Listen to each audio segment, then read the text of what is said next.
fundamentally believe for every political party, its time has to come. 10 years of Modi ji, if you are not able to bring BJP in Tamil Nadu, how will you bring? BJP is expanding now. We are in the expanding phase. We are having a booth president. We are going to all parts of Tamil Nadu. We have lost a sitting general secretary of the party who was hacked to death outside his home by Islamic fundamentalist. Till now, we have lost more than 100 Karyakartas. So from the outside perspective, for people who say Tamil Nadu is a very safe state, Tamil Nadu is a state where terror exists. What the way DMK is trying to do it, they will try to make it, again, they will try to play the Delhi versus Tamil card. That is the only card left in their armory. They don't have any other thing. For them, they've created an impression of Delhi as if in Delhi some 4 or 5 robbers are sitting inside a room and they want to loot each state and take money into it. You put a shoe and a t-shirt and a jeans pant, you walk, people call that as Padayatra. I think Padayatra is not that. Padayatra should have a larger purpose, madam. It is not you are angry with Modi ji, you want to do it. You are angry with this, you want to do it. Lot of media, especially from Delhi, is focusing on the governor's speech. But we have to understand what happened before the governor's speech. The governor was made to feel unwelcome. They spoke ill of governor in the well of the house. They say the governor has added some lines to it and given his own speech. He did not add a single line of his own. This watch is something which I wanted to wear because the watch is of the Rafael cockpit. A party in power is asking a common man show the bill, which of course I am showing April, the day I start my Padayatra. I try to push some things very fast. I am not like a traditional politician who will allow things to mature. I want to put more firewood and cook faster. But right or wrong, that is my style. Annamalai ji, you are emerging as one of the sharpest young politicians in the country. Whenever somebody talks about young politicians who are going to matter by 2024, your name is taken in that. In the South, the BJP has not really managed to make much inroads over the past several decades since its existence. You are seen as this white ray of hope by your party in Tamil Nadu. So what is it that is your brief and what are you expected to deliver in Tamil Nadu? Thank you so much, madam, for having me in your podcast show. I fundamentally believe for every political party, its time has to come. Whatever we push and pull, certain conducive factors has to be there for a political party to emerge. If you look at Tamil Nadu, for a long time, we had big stalwarts there. People like Jayalalitha madam, people like Karunanidhi Ayya. They're like very, very people bigger than their shoes. People who can pull crowds. People just thought they can't do any wrong. That is the kind of confidence they generated over the last 40, 50 years. Correct. Very importantly, Dr. MGR. Now, what has happened in the last 4 or 5 years, we see a lot of vacuum in Tamil Nadu. Though a lot of parties are fighting for that space. And they need a larger-than-life leader kind of. Tamil Nadu people are always used to this kind of an impression. You need a larger-than-life leader. So now our Honorable Prime Minister Narendra Modi ji exactly fits into that role. 9 years into governance. All the central government schemes are reaching that maturity level. People are seeing in their own eyes the transformation. Tamil people, generally, it takes a little bit time for them to get warmed up. If you look at Dr. MGR himself, he acted in movies for a long time. He was in DMK for a long time. Then he started a party in 1972. 5 years later, he came to power. There is no that instant hero in Tamil Nadu. They take time to warm up to you. Once they warm up, then sky is the limit. For Modi ji, people have warmed up to him. They have accepted him. They have seen him for 2 different elections now. So 2024, we fundamentally believe Modi ji is going to fill that big vacuum in Tamil Nadu. That's how I see it. The brief is very clear, madam.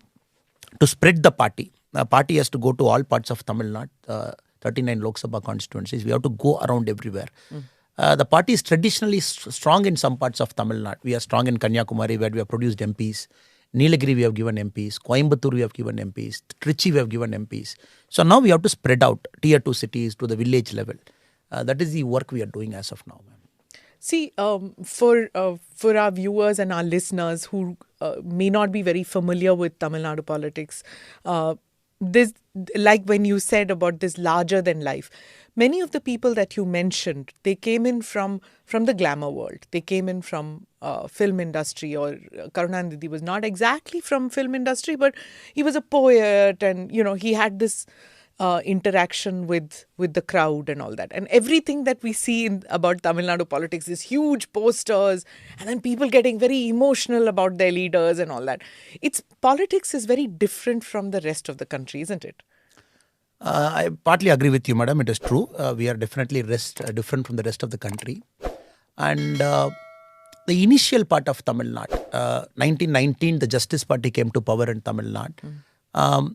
till 1947, with the British control, we had some form of a government. Post 1947, we had some of the great stalwarts in Tamil Nadu. You look at iconic statesmen, people like Rajagopalachari, people like Karmaveerar Kamaraj Raya. That was a different era and time. So those people occupied the mind space.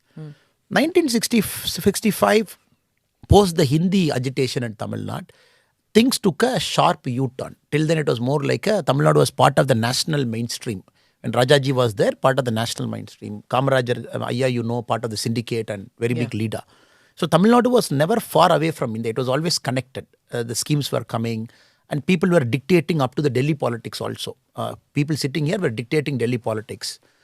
1965, post the Hindi agitation and the sharp U-turn that happened, Tamil Nadu was seen from the outside as a state that is slightly away from the mainstream India in terms of politics, where it is a separate politics. It doesn't matter who's coming in Delhi. There people vote very differently. So that a very careful political vacuum which arose after the Hindi agitation, the DMK party smartly captured it. Karunanidhi, all said and done, he was also a great person in the media industry, in the cinema industry. He wrote screenplays, very powerful dialogues for a number of movies, for which Dr. MGR acted as the hero. And the connection for them, they all came together. Annadurai, who was the first Chief Minister of Tamil Nadu, the Dravidian Chief Minister 1967, he was also very popular writer and a speaker. So from then onwards, it is one after the other. It is Karunanidhi, then Dr. MGR, then Jayalalitha. It is like that, it is going. But we all have to understand, madam, when larger than life leaders, the shelf life, once it is over, it's a matter of time. For them, the parties go through some sort of a struggle because the next leader can't match up to their standard. And nobody could match up to Kalangar's standard. Nobody could match up to Dr. MGR's standard. But Jayalalitha madam came up because she was also came up the hard way. Now in the current field, I don't see any larger than life leader in Tamil Nadu who will occupy that mind space. And people simply will blindly trust them. He cannot do any wrong. That is the kind of image people had for them. So in this space, the politics is going to be very, very different, ma'am. Not the old style of politics now. While I'll agree with you that, the larger than life figures era might be over as far as Tamil Nadu politics is concerned. And you are saying that it's Modi ji. Even I'll come to the language issue later in the podcast. But when we are talking about larger than life figures, it was said when Karunanidhi passed away, when he is different, that era is over, his progeny will never be able to have that kind of, but then Stalin won and he's there and he didn't have that kind of an image, he didn't have that kind of a fan following, but he won. How come he managed to capture that? Tamil Nadu, generally when parties come to power, ma'am, you see a sweep. Lok Sabha elections also, you see one-sided sweep that normally happens in Tamil Nadu. Previously, when you see this kind of a transition between DMK and ADMK in each of the election in a 5-year cycle, you see a good number of seats, 140, 150, 170, up to 182. We have a 234-member assembly. And this election was the most closely fought election. DMK came to the election with a 12-party alliance. The net difference between the DMK alliance and the ADMK alliance was a matter of 2.1% total vote share. And the 45 seats which the ADMK alliance lost, if you count the margin, it is 2.4 lakh. So if you do a very nuanced analysis of Tamil Nadu politics, it is all becoming very closer. Parties are vying for that space. And this itself is a sign that you will not see a sweep anymore in Tamil Nadu. Like Jayalalitha sweep, Karunanidhi sweep, MGR sweep, that was the Lok Sabha and Assembly performance. So 2024 has given a very clear indication. DMK, despite 10 years out of power, 10 years they were in power. And 2019, they had a big sweep because they were able to generate some sort of a wave in Tamil Nadu. 2021 was very close, very, very close. As I said, the numbers, if you look at it, very close, ma'am. So I would say that clearly points to a new emerging trend that people will see politician as a politician. They will see who you are, what you are speaking, what are the other parties and everything. And they will not blindly trust you. Okay, 10 years, Jayalalitha is out of power, please give her a chance. That was the old time. And Tamil politics also, ma'am, traditionally, the opposition parties never play a big role in Tamil Nadu. 4 years, they keep quiet. 5th year, they emerge, they issue some paper statements. They do 2-3 protests before the election, they sweep. So that is also Tamil Nadu will not see. That was the trend for the last 30-40 years. You will not see an aggressive opposition in Tamil Nadu. You haven't seen for a long time. So this splintering of votes that you're talking about, or the splintering of loyalty maybe towards the political party, if that is happening since 2019, So you are going to change that trend. You, in the sense, the BJP has decided to take advantage of that splintering and not wait till the next election. Isn't that what it? And the way I look at is for a party to go, we have to have a very clear presence in the grassroots, madam. That is very important. We have about 68,000 booths. You got to have a very strong presence in those booths. BJP is expanding now. We are in the expanding phase. We are having a booth president. We are going to all parts of Tamil Nadu. Till then, it was always a problem. For BJP, when these two major leaders were there, you never got people for the booths because people are addicted to some sort of a political phenomena. For the first time, we are seeing our booths getting filled, our president's slot getting filled. So it is more on the expansion side. The second problem for BJP to immediately fill up the gap per se is you are taking on an MLA contestant from the BJP who's a 5-time MLA. Invariably in ADMK, when you see, it is all 5-time, 4-time, 6-time MLAs who are there now. DMK also the same thing, where there are matured politicians and 30-40 years they are in politics. For BJP, we are seeing a lot of first generation, young, dynamic people getting into politics through BJP. This is the trend we are seeing in the last 2-3 years. Okay. So I would say 2026 would be a marker. 2024, you will see BJP emerging in Tamil Nadu, where we will send a huge number of MPs to Delhi. Because that election is going to be, Modi ji is going to come back as India's Prime Minister. How much is Tamil Nadu going to contribute? So we see a clear wave for Modi ji in 2024. So what's your immediate goal, 2024 or 2026? 2024, the immediate goal is to make sure the party is strong enough to capture this wave. A wave gets generated, ma'am. To translate that into votes, we got to have booth level presence. So you have a wave right now, you think? I see a wave, madam. I see a wave, clear pro-Modi wave, unlike last time in 2019 where they generated. Because Kasi Tamil Sangamam, one after the other, when you see what Modi ji has done, if I can speak very elaborately about it, Modi ji is seen as an insider. In fact, if you look at the Tamil news for the last 1 month, somebody has started a rumor that Modi ji is contesting from Tamil Nadu, one of the seat. Everywhere you go, people ask. 2 days back, I was in a tea shop in Thoothukudi. I was having a tea in a tea shop. The Anna asked me, Anna, is it sure Modi ji will contest? So this has become a talking point. Contest from Tamil Nadu? From Ramanathapuram is what the rumors say. So people have picked up that rumors. Medias have written columns about it. Varanasi and Ramanathapuram, Modi ji is connecting. It is all a rumor, but people are commenting, people are talking, people want Modi ji to contest. That itself is a sign. This and many other things, that Modi ji is seen as an insider in Tamil Nadu, not anymore an outsider from distant part of India. No, that's something which is an anomaly, no? Because in Tamil Nadu, there is this whole, what is your identity? Is it a Tamil identity or a national identity? That becomes very important. They've never tolerated outsiders, Tamil Nadu politics. I don't mean it as a criticism, but I'm saying that's the truth.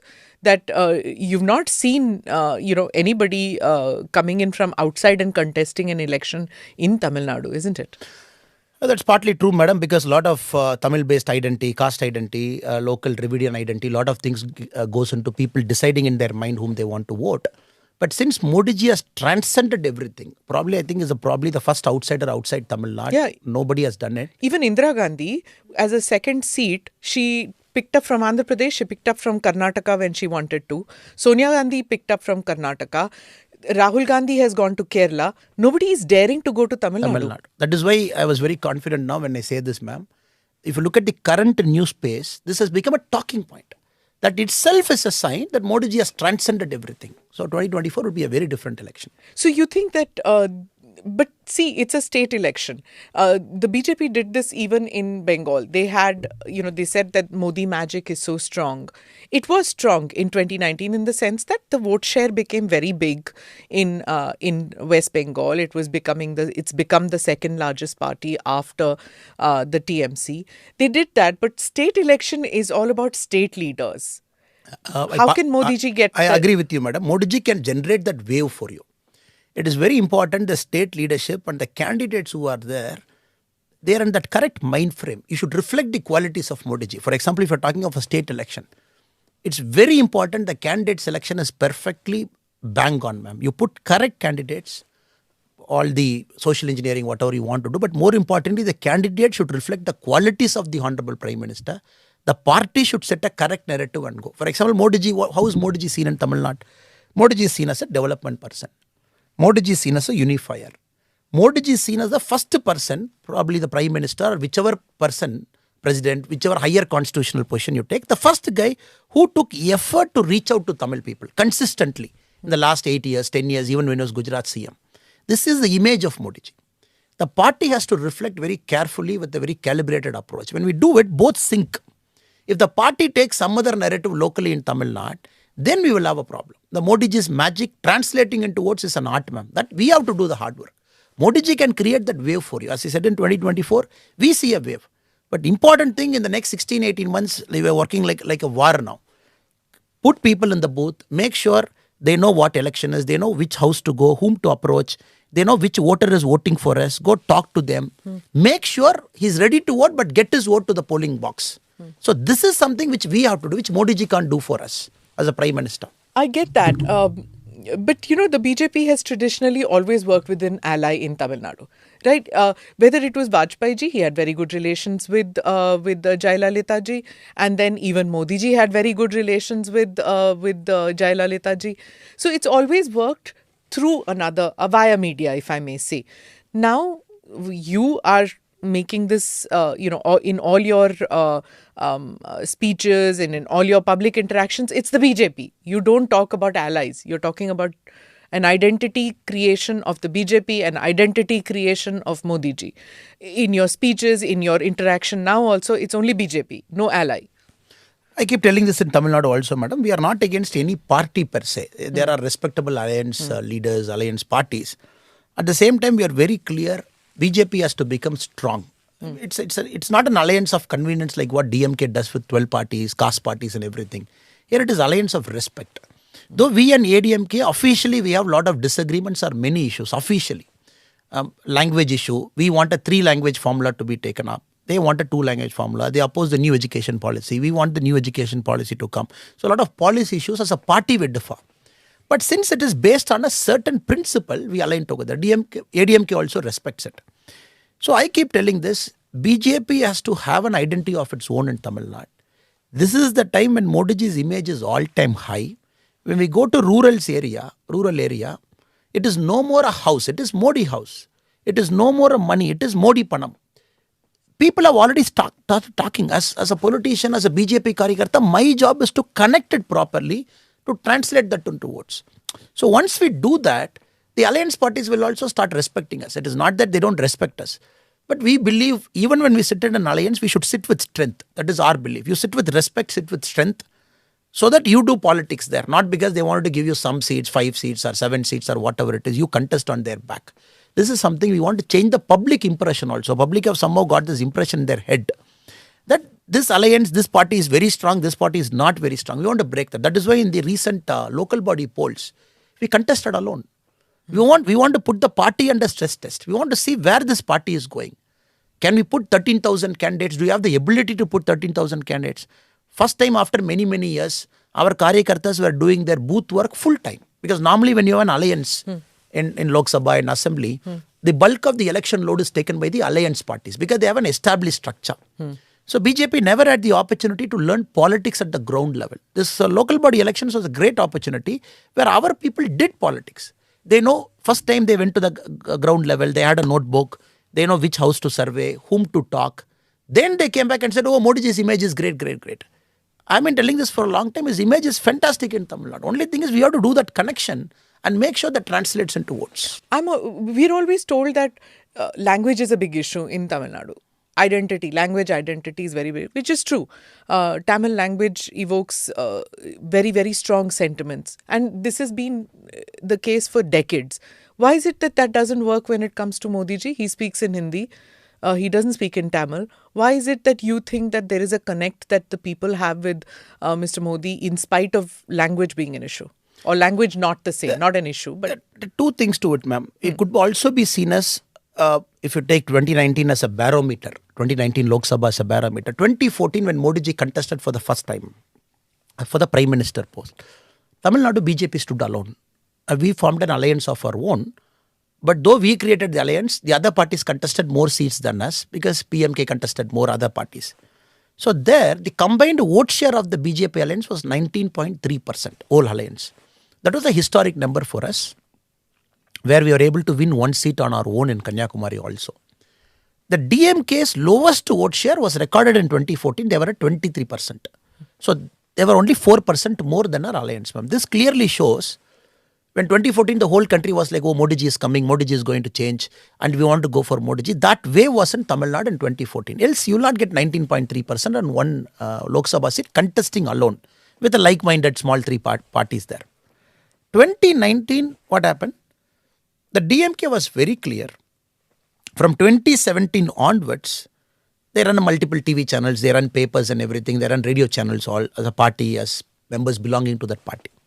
They carefully set a narrative from 2017, the anti-Modi wave, which they claimed, go back Modi and Twitter, which they organized. They created an impression that the Jallikattu, this, that, everything though we brought, but they created an impression that BJP did not bring. BJP was not careful for the Tamil sentiment.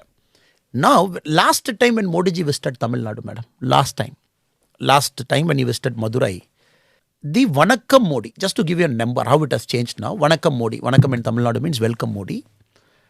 In a historic India's record, the Prime Minister hasn't got, or any political party hasn't got a Twitter trend that is 14 lakh for a day. So PM got Vanakkam Modi for 14 lakh. The Go Back Modi was around 70,000. Now you see a very clear shift in public perception that, oh, once we have been fooled by a very calibrated, very networked, very proper, structured negative communication. Now people are thinking, don't want to get fooled now. That is the thing that is working now. So 2019, I'm always telling ma'am, it is a very artificial kind of election in Tamil Nadu. And 2014 also we have to understand why BJP could not win more despite getting 19%. Jayalalitha madam made it an election between Jayalalitha versus Modi ji. She called it lady versus Modi. She said, it is me or Modi ji. So they gave an impression as if a Tamilian is going to become a deputy prime minister. So they created an impression. So people naturally thought, okay, there is a chance for Jayalalitha to go up to Delhi, and they had an impression now. 2019, they kind of created an impression that when the whole of India believed Modi ji is going to come, it gave a historic mandate. But Tamil people, they created an impression that Congress is going to come. They created an impression. It is all an impression. That is our only worry. The party, the structuring that we are doing is we don't want, because we don't have a TV, we don't have a paper, we don't have a very organized communicative approach. We are also getting used to that. Okay, how to break it, how to break that narrative. When the TV runs stories after stories from morning till evening, you have a big Sun TV, you have a Sun News, you have a Kalaignar TV, all big TRP channels owned by the family per se. Then you have Dinakaran paper, you have Murasoli, again owned by them. Then you have multiple radio channels owned by the Maran's family. So people got bombarded by everywhere you see, they're getting bombarded with this theory. Now, with a lot of calibrative approach, we are breaking it. We got good amount of proper influences in the ground level. Who tell this story? No, this is false. This is not happening. So that took a lot of effort. So it is more like a green shoot, madam. What happened in the local body polls was a green shoot, where BJP's vote share in the contested area was at about 8.5%. That was a green shoot in a local body poll. That happened 6 months after DMK coming to power. So we are very confident. This was the problem in 2019. We know what was the problem. That is why you see the current politics of DMK, madam. Whenever they get into the back foot, immediately they make it north versus south. Immediately they make it center versus state. Now they have taken governor as more like a mascot for Delhi. They want to make it governor versus DMK, meaning Delhi versus DMK. So DMK tries to play this game very carefully because they know they can't win on development politics. They are trying to again reignite that passion and pride, whatever they have been doing for a long time. Two topics, Annamalai ji. One is about the communication and two is about the governor issue. I'm going to come to the governor issue later. But first, let me talk about the communication thing.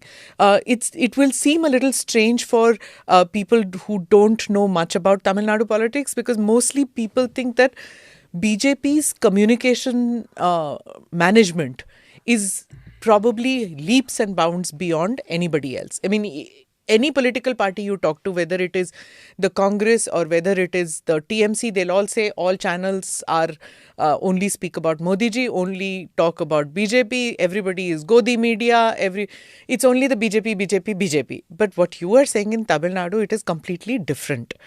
But why is it then that, or you don't want to play that same game? Like you're saying that the other political parties have their own TV channels, but you don't want to bring out your own TV channel, is it, the BJP? think the party is very clear, madam. Ideology party doesn't want a TV channel to propagate what it is doing. Instead, they expect the Karyakartas to go and do the hard work, meet people, because it's a fade they can create for 5 years, but this can never be a permanent thing. So the party has always taken a call. You go and do the hard work. What is expected of Karyakarta? Let us not get into businesses which we are not supposed to get into it. So Tamil Nadu, though our cadres every time a senior leader from Delhi comes, even to the Prime Minister also, some of our party members have said, sir, we want to start a TV channel. To Amit Shah ji, whenever he comes, they keep telling you, give us a TV channel. But they are very clear that political party is not here to win every race and say that every day I'm doing right, every day push narrative. That is never a role of a political party. It is to have that people connect. So they say we expect you to do that people connect. You go to house, sit there, be one among the people, start talking to them, then things will change. And TV channel is just a figment of imagination where people say you have a TV channel, you win. But the problem, madam, in Tamil Nadu, more than a TV channel, it is the carefully constructed negative news, fake narratives in Tamil. For example, a Sun TV channel would play some news from UP now. Because now UP are the favorite for them, UP and MP. Something happens in UP, they pick that UP thing, they put it.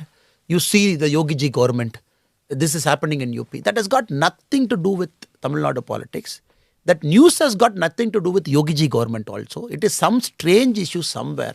So cow got transported somewhere, some vigilante fight between two different groups, not connected to government. Government would have taken action also. Now the new thing is they play it out in wherever DMK party is in power. The same thing should not happen in Tamil Nadu. So be very careful. So then they take a 7 o'clock debate. They put it. First time I see very funnily, the debate is happening for issues outside Tamil Nadu. They pick up news from across India where there's that. You must have seen very recently during the Gujarat polls, one of the family party was carrying a live kit in Gujarat. They were carrying a live kit in Tamil areas of Gujarat. They were meeting Tamil people to say, do you like Dravidian model of development or do you like Modi model of development? In the live, all 100%, they were saying it is Modi model of development in Gujarat. Tamil guys living there. They didn't know what to do to cut it also. Then the anchor was trying to come in, which became a troll material.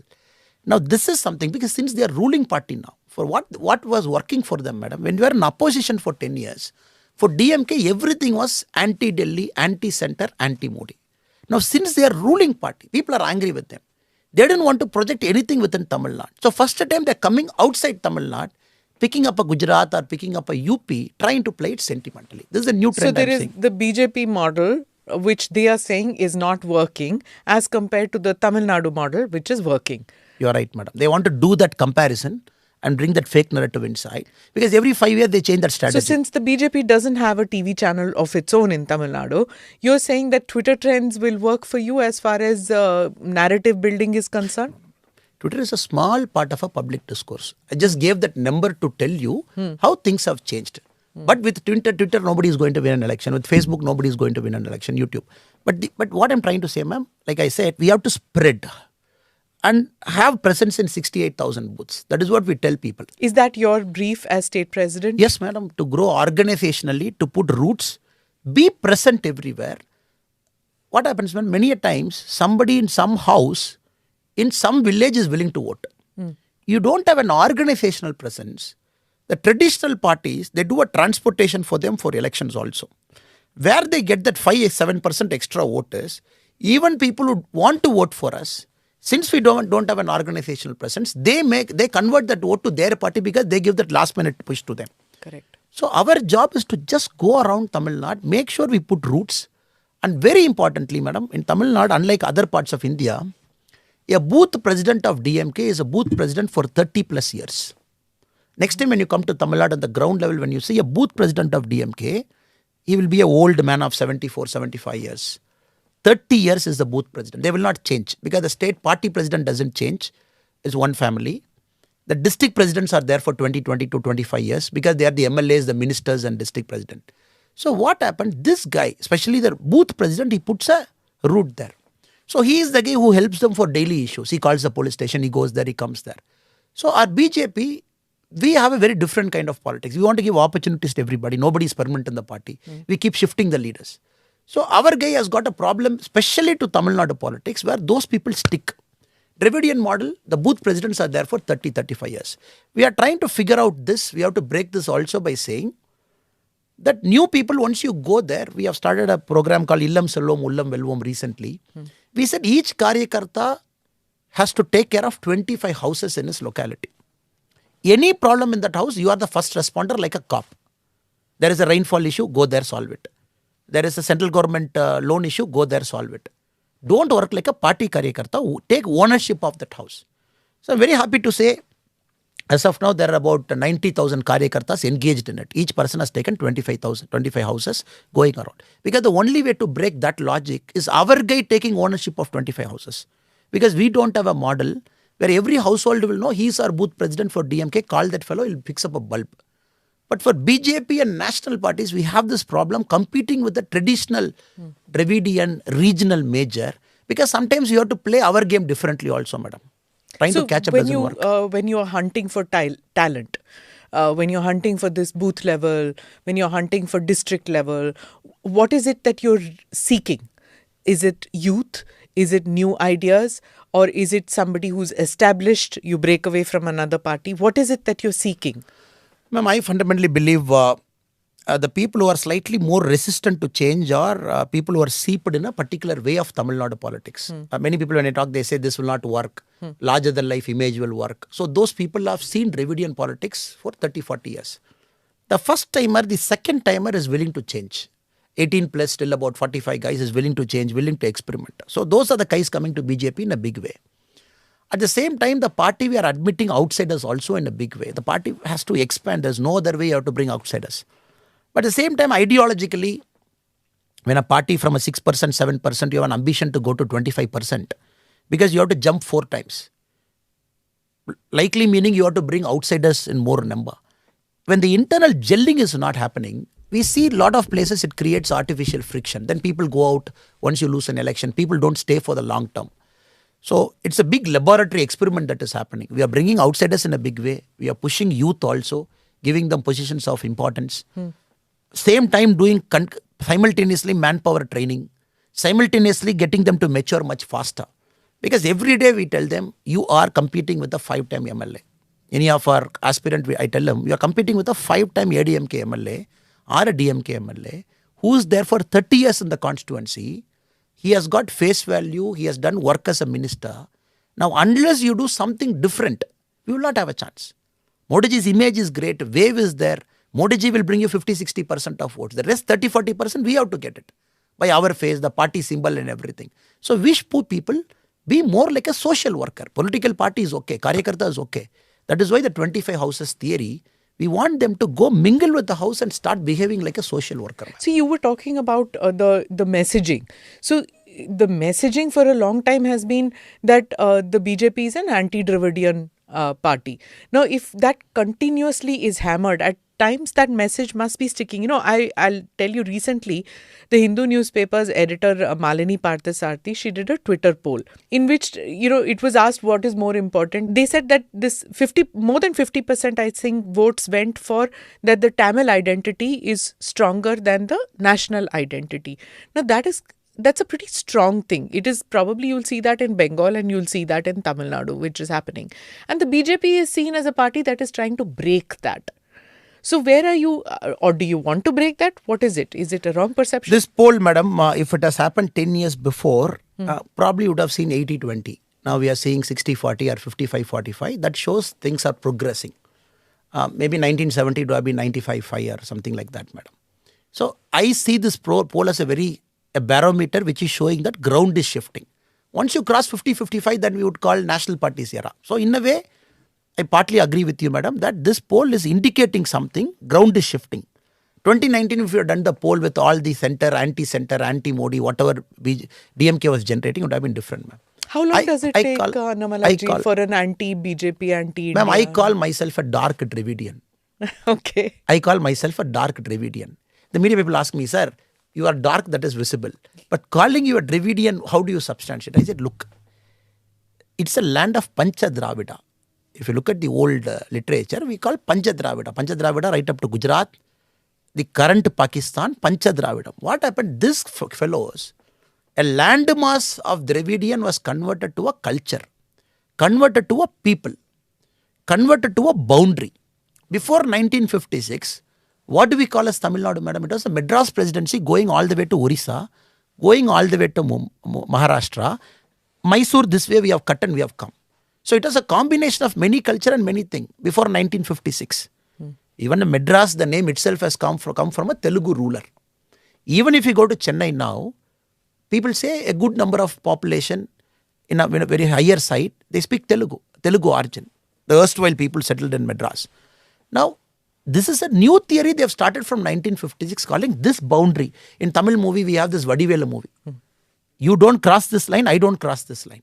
The kota tandi nee varakudadu, nanu varamantan. They say after this line, you can't come and I won't go. No, I won't cross. I won't cross this line, but you don't come inside this line. Okay.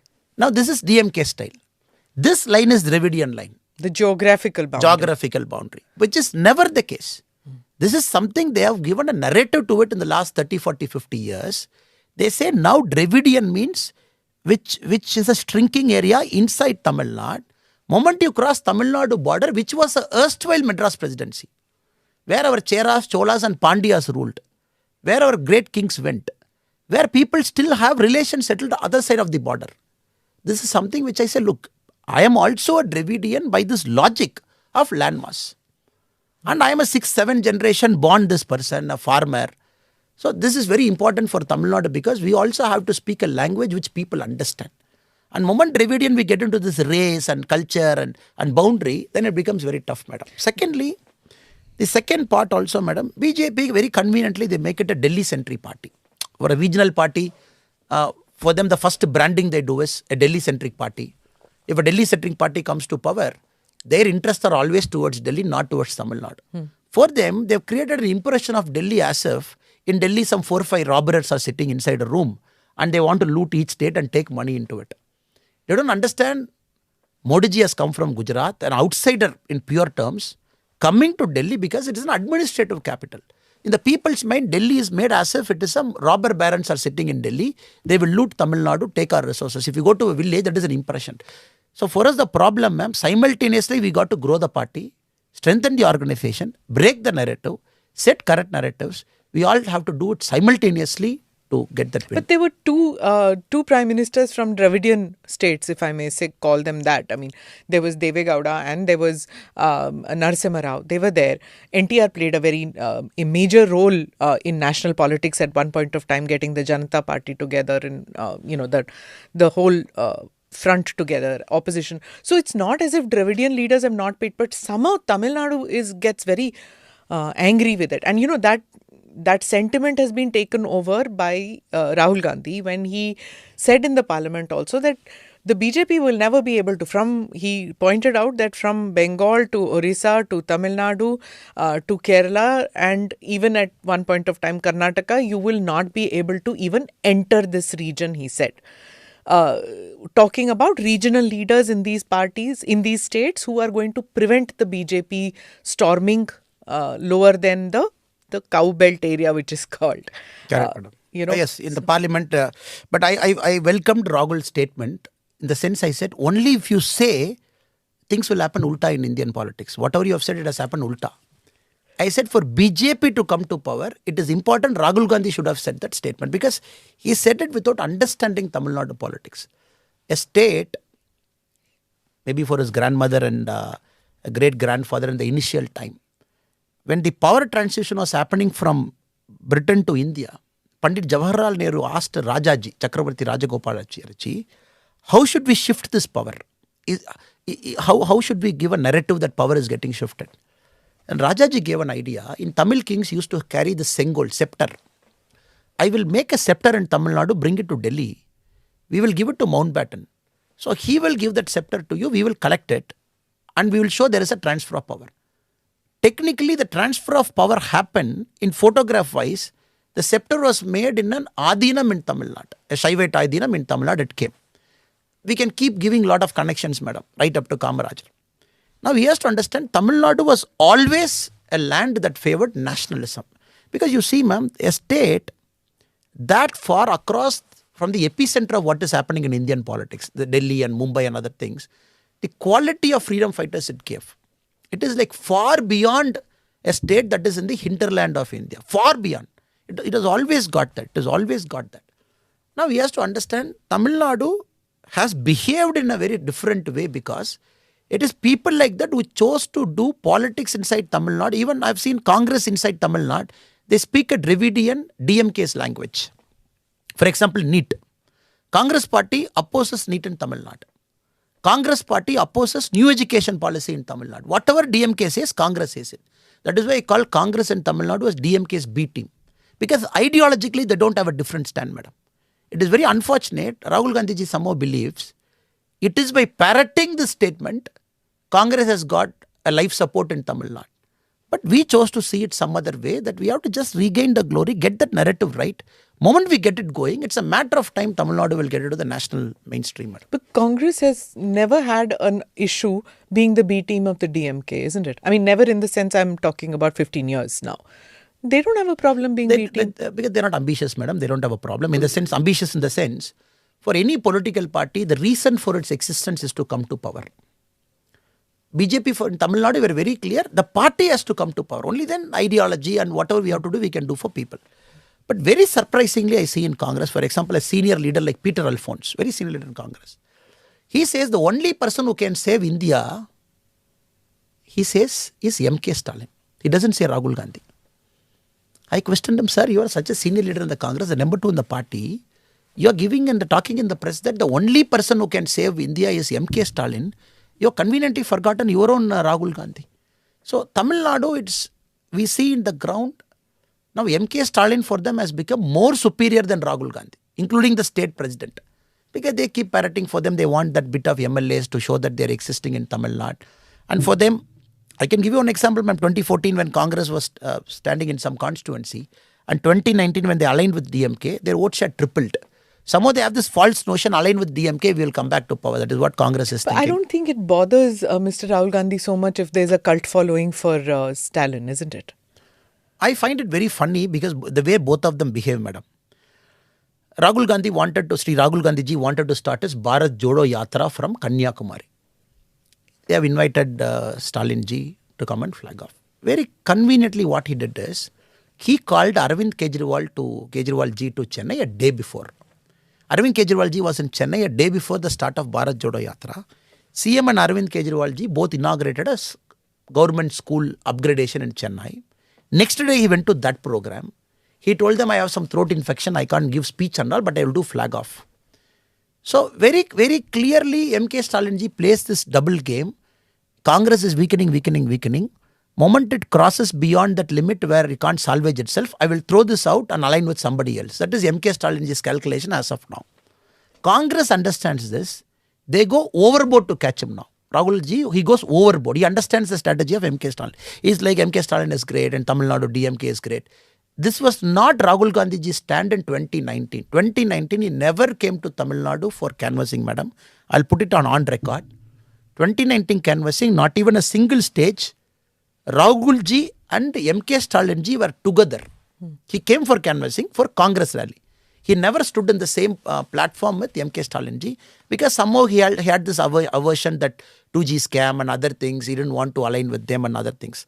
Now Rahul ji completely, conveniently, he has become a biggest cheerleader for MK Stalin, which is very unfortunate, madam. So now tell me, 2024 madam. Is Modi ji versus Stalin, and 2026 it's going to be Annamalai versus Stalin? Ma'am, 2024, madam, it is going to be Modi ji and Indian people. First time we are not going to see versus in Indian politics. It is Modi ji, Indian people. People are voting. Okay, that sounds like straight from typical, one of your... Typical political speech. No, I am not talking that, ma'am. Reason I am telling you, madam. What stature does MK Stalin ji has got? What stature to compare to Modi ji? What stature, madam? What stature? But if you speak to the DMK, they'll say, of course, in Tamil Nadu, Stalin has a bigger stature than Modi ji. Modi ji is in Delhi, he's in Gujarat, he's in many other states, but Tamil Nadu has a style of its own, which is Stalin. For the DMK people, it could be. For an average Tamilian, they cannot accept this fact. You can take our Chief Minister MK Stalin ji, compare him to Modi ji and do it. That can never get it. If at all DMK is doing, that will be the single greatest gift they'll be giving to BJP Tamil Nadu. If they're doing that comparison, I think we start with 10% plus. Well, I think even Owaisi said that when Asaduddin Owaisi was in the podcast recently, he said the same thing, that if it's going to be Modi versus somebody, then it's advantage BJP. So 2024 should not be Modi versus anybody. The opposition strategy should be that everybody fight on your own, and post-election then maybe see something. But don't fight it as Modi versus. It works to BJP's advantage. Do you think Tamil Nadu will be the same? Tamil Nadu, what they will try and do, madam, what the way DMK is trying to do it, they will try to make it, again, they will try to play the Delhi versus Tamil card. That is the only card left in their armory. They don't have any other thing because they can't showcase their achievement. It's 20 months already. Not even 20% of poll promises are fulfilled. So the only thing they will try to rack up some emotional issue. That is the only plan they have. Hindi will be an emotional Hindi, issue. governor, whatever they try to do, madam. But Tamil peoples are smart enough not to make the mistake that happened in 2019 because they believed in a false narrative. This time will not happen. So you're seeing no pushback? I mean, we are seeing it on social media. We are seeing it in conversations with Tamilians that we are having about the Hindi pushback. They are scared that, if the BJP still has that image about being a Hindi imperialist party, you don't see that pushback at all when you interact with people? Madam, I don't see that pushback because for them the image of BJP is through the state leadership and our Karyakarta. If you go to Tamil Nadu, out among 100 people, if I ask how many people know Hindi, as state president, I don't know Hindi. Many of us don't know Hindi. We speak in English.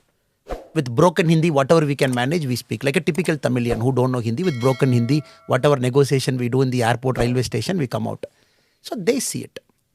And second, we are all sons of the soil. We are properly grounded. It is not that Jana Krishnamurthy ji, many Tamilians know now, a hardcore Tamilian was BJP national president. Hardcore Tamilian was BJP national president one point of time.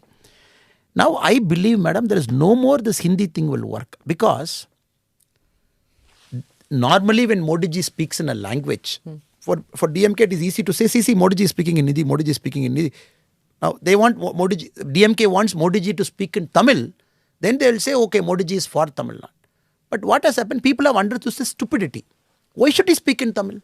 If he's doing for Tamil, till 2019 was like DMK's argument, Modi ji should speak in Tamil to prove he's for Tamil Nadu. As stupid an argument DMK kept. Now, post this Kashi Tamil Sangamam, the ground level spirit has completely changed. They are like, see this guy born in Gujarat, in Delhi, for no other state he has done something. For Tamil Nadu is doing this Kashi Tamil Sangamam. That is why they have taken the governor's issue. I know, ma'am, you're getting into governor. By now, they should have taken Delhi versus Tamil Nadu. Because of Kashi Tamil Sangamam, it is governor versus Stalin. Okay, so I am going to come, since you're going on mentioning the governor issue. It's become such a thing. The BJP, let me first talk about just the governor's issue, whether it is Delhi, whether it is Telangana, whether it is Kerala, whether it is Bengal. The governor versus an elected representative government, elected representative, which is the chief minister. It's become governor versus chief minister in many of these states. And the accusation against the BJP is that you're politicizing the role of the governor. So now let's come to Tamil Nadu, the recent fracas which happened. It was embarrassing, it was awkward, it was terrible which happened. But the lines have been drawn very strong now between the governor and the chief minister. So where do you see this going for the party? I see a trend, madam. It is initially they used to take on Modi ji. All of them have understood taking on Modi ji, nobody is going to win in India. All these leaders whom you have mentioned have understood. Very smartly they have understood. You can't take on Modi ji. Now they have to have some ruse to take on. That ruse has become the governor. They have taken on governor now. And indirectly they want to attribute, by taking on governor, I want to convey a message. Delhi is trying to remote control and do something in my state. We are losing our identity. We are losing our this thing. So let us not happen. This is the image that they want to build. In case of Tamil Nadu, madam, coming to Tamil Nadu. Tamil Nadu, among the many governors, different points of time we had, this governor is an outstanding professional, person born in Bihar, served in Kerala. Again got back to IB in Nagaland, governor there, came back to Tamil Nadu. You will not see a qualified person who has travelled across India, ma'am, northeast, south, Delhi, administrative capital. Domain expertise in many areas. So his vision is generally very broad vision he has got. Whenever we talk to him, we see he has got a very broad vision for the state. Now DMK somehow They want a very pliable governor where you give something, governor will sign. The whole thing started with NEET. NEET was the first rubbing point between the state and the governor. They said you have to sign. Governor said there is a problem. In the sense, Supreme Court has very clearly said this is a correct law. I can't go against the Supreme Court. Then they started, CM said, I will not participate in any function. I will not come for at-home reception. He did all this drama.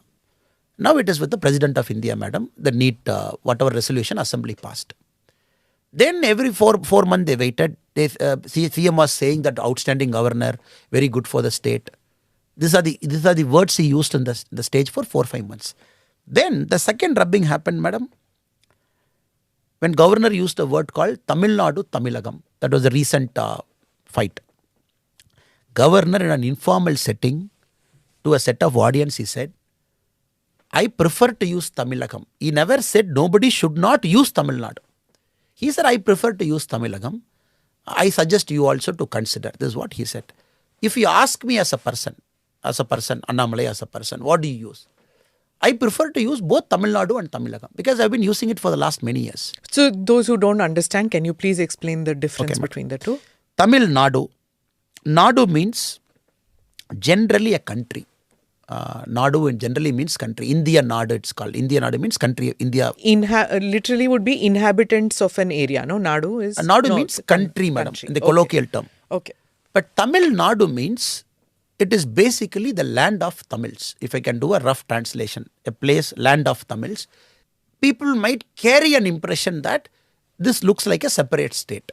For an outsider to understand Tamil Nadu. Nadu means Tamil separate people, country. Tamil people, we call our state as Tamil Nadu. We call our country as India Nadu. So Nadu means country. Tamilagam means a place of Tamils. So this was technically nothing much. But what happened, DMK in the last 20 months, madam, couple of statements they made, I think which must have irritated the governor. One DMK MP made a statement. The conditions that existed in 1965 for demanding a separate state are existing even now. I am warning central government. This is one DMK MP. CM was sitting in the stage. Then one DMK spokesperson, he said, Tamil Nadu is always separate. It will be separate. Or DMK official spokesperson. So we have met governor. We have given memorandum to the governor saying this MP should be disqualified because he is going against the oath of the Indian constitution. Different times. So DMK, the moment the chief minister took power, he started using a word called Ondri Arasu. Again, Ondri Arasu means how India was formed. The DMK believes India was formed by the American way, where all states got together and formed a country. So he says Ondriyam. We are like, no, it is never Ondriyam. India is always a Madhya Arasu, meaning a central government, where state never fused together and formed a country. Country was there. 1956, we divided based on the boundaries were divided based on the language we speak. It is not that we fused together to become India. So this also has irritated governor when on record he has said that he doesn't prefer the word called Ondriyam. Ondriyam gives a feeling as if it's a subunit of something. It has to be Madhya. So there are some nuanced politics behind this Tamil Nadu Tamilagam. So governor suggested you please consider Tamilagam as a word. It was suggestion, madam. He never imposed anything. He never said Tamil Nadu is wrong also. He said this is the connotation. Maharashtra, you have a word called Rashtra. Rajasthan, you have Tan, Rajasthan. Telugu, Desam, Desam you have. Everything gives some kind of a connotation. Tamil Nadu. But since DMK is not yet clear till now, the CM hasn't come on record and say, Tamil Nadu is part of India. We all are together. There is nothing called separation. Nothing called this, nothing. Chief Minister hasn't clarified till now for whatever his MPs have spoken. That's a different matter, madam. For me, Tamil Nadu and Tamilagam are same. I don't see any difference in it because I understand the spirit behind it. The governor's thing was more to the people who believe Tamil Nadu is separate. The third confrontation recent is the assembly one. When the governor was invited, he went there. Even before he started speaking, a lot of media, especially from Delhi, is focusing on the governor's speech. But we have to understand what happened before the governor's speech. When the governor was about to talk, except the DMK, all their alliance parties, they rushed to the well of the house. They spoke ill of governor in the well of the house. They said you have to apologize for Tamil Nadu Tamilakam. And you have mentioned Tamilakam, which we don't agree. And the speaker allowed them to come close to the governor. If you look at the image, ma'am, the governor is with the mic. They are almost some 2 feet away from the governor. They were shouting. It was allowed for full 4.5 minutes. Then speaker very reluctantly, the marshals were called. All the people are pushed out. The CM was sitting in the first row with hands folded, watching this in front of his eyes. All his alliance partners, Congress did Gero, thrown out. Not thrown out. After 4.5 minutes, they walked out. The VCK, DMK's alliance partner. Communist Party, DMK's alliance partner. Then the governor was allowed to start the speech. You have to understand that context, ma'am. It was very tense environment.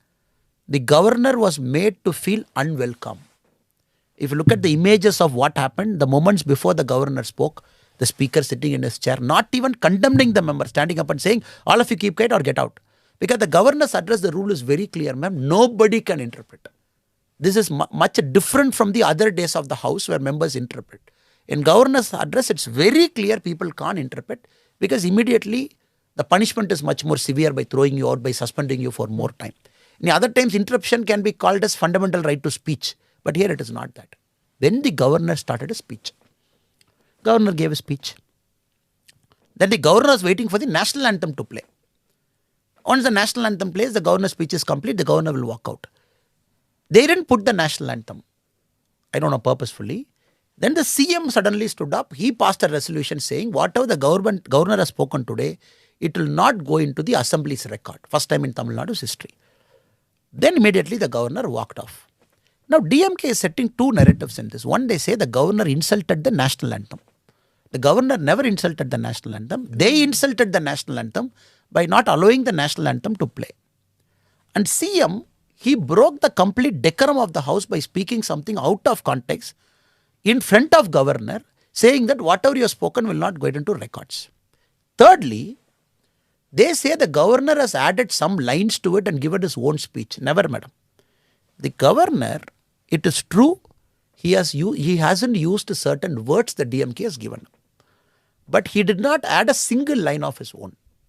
Single line of his own. For example, which I completely believe what governor did is right. In one place they say, what governor omitted.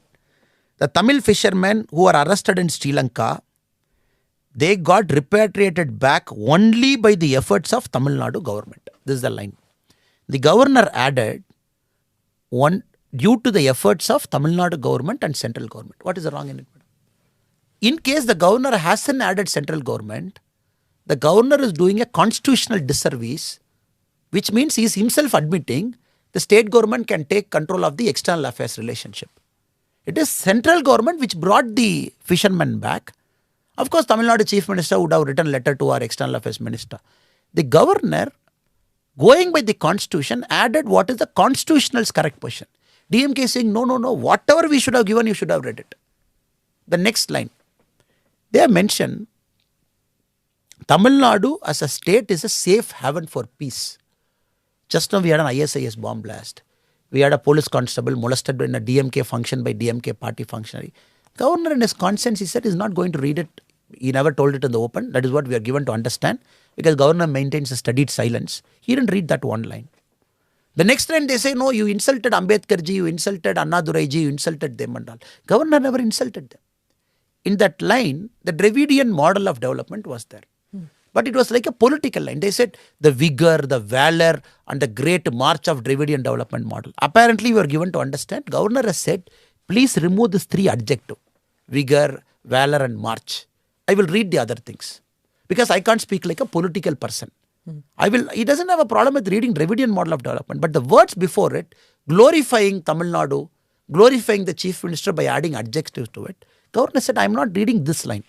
Since the state government did not agree to that, government skipped that entire para. Not even one line governor added on his own, madam. Now, any sane political observer will say, what governor did is right. If governor would have said, only Tamil Nadu government brought back Sri Lankan fishermen, it is against the Indian constitution. It will be against many things.